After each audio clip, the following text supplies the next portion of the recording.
I am going to show you how to make chicken stew Zimbabwean style. I start off with chicken that's been boiled. So I boiled my chicken in water and salt, and I ended up with this chicken stock.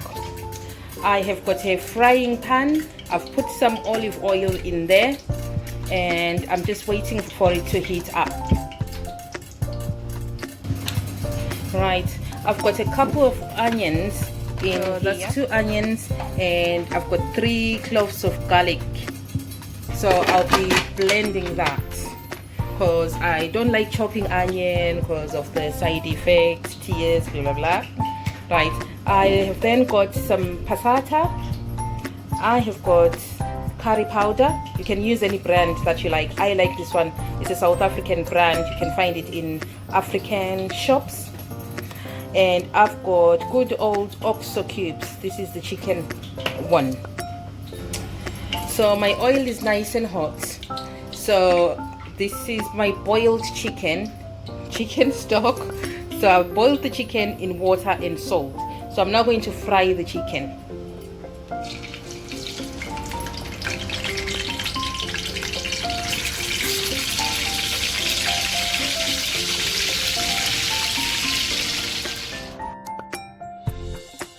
I'll place a lid just so that my chicken can fry quickly. Okay, so this has been frying for about 5 minutes. So what I'll do now is I'll just turn it over. So my chicken is golden brown. So I'll just turn all the pieces over. So that's all my chicken pieces turned right over. Place the lid on and let the other side cook for 5 minutes. You continue to cook the other side for 5 minutes or until golden brown. I then went ahead and cooked my other remaining pieces until they were golden brown on both sides. I then proceed to take my chicken out of the pan and place it in the stock that I am reserving for my stewing process. So that's my chicken. I'll let it stay in there while I make the sauce to go with it. Then it will then become a stew. So you can see that this is how chicken would normally be cooked in, say, in Southern African countries. As you can see, that's a drumstick, and that's a thigh, and other pieces of chicken in that pot. So I guess this is the taste of Africa. Right. While my chicken is waiting for me, I am going to chop my onions. I use my blender. So that's my onion and garlic, nicely chopped. Okay. My children are fussy and they don't like BT food, so they wouldn't eat onions if they were chunky. So that's why I prefer to use this blender, and I think it makes my sauces look really nice. So I'll place my oil back on the cooker, and then I'll put onions in there. You want to go ahead and fry your onions until they are nice and tender.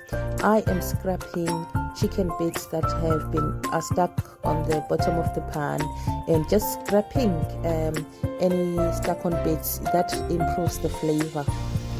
I'm happy with what my onion looks like now, so I'm going to add my curry powder. I'm adding about 2 teaspoons. Yeah. And you just want to fry that so that the curry powder releases its flavors.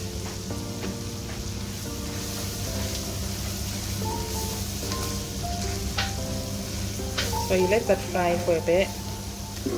I'm not calling this a curry because in Zimbabwe it is chicken stew, and we do use curry powder or any spices of your choice. Some don't use any spice at all.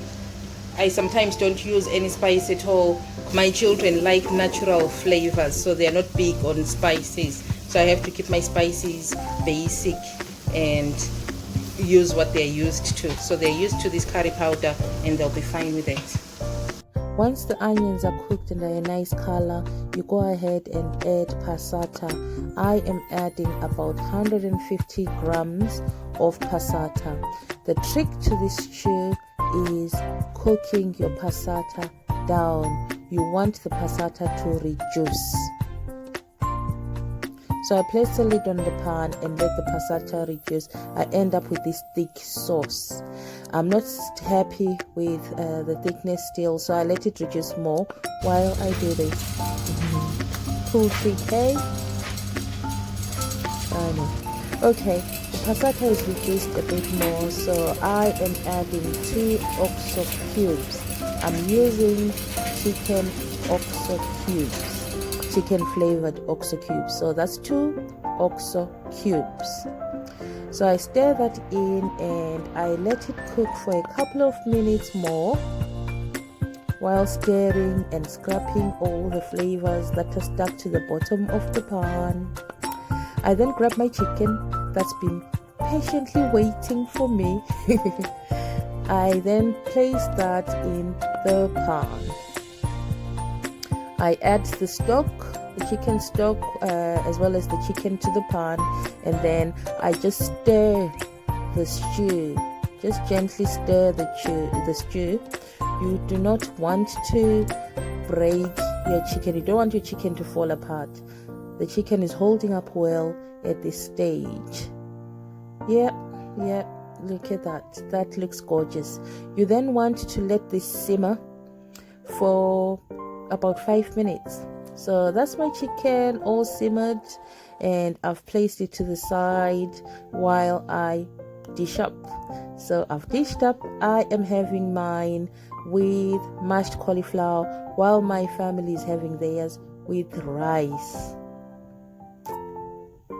I hope you enjoyed watching this video, and this will bring a taste of Zimbabwe to your home. Thank you very much. Thank you for watching. Please like, please share, please subscribe.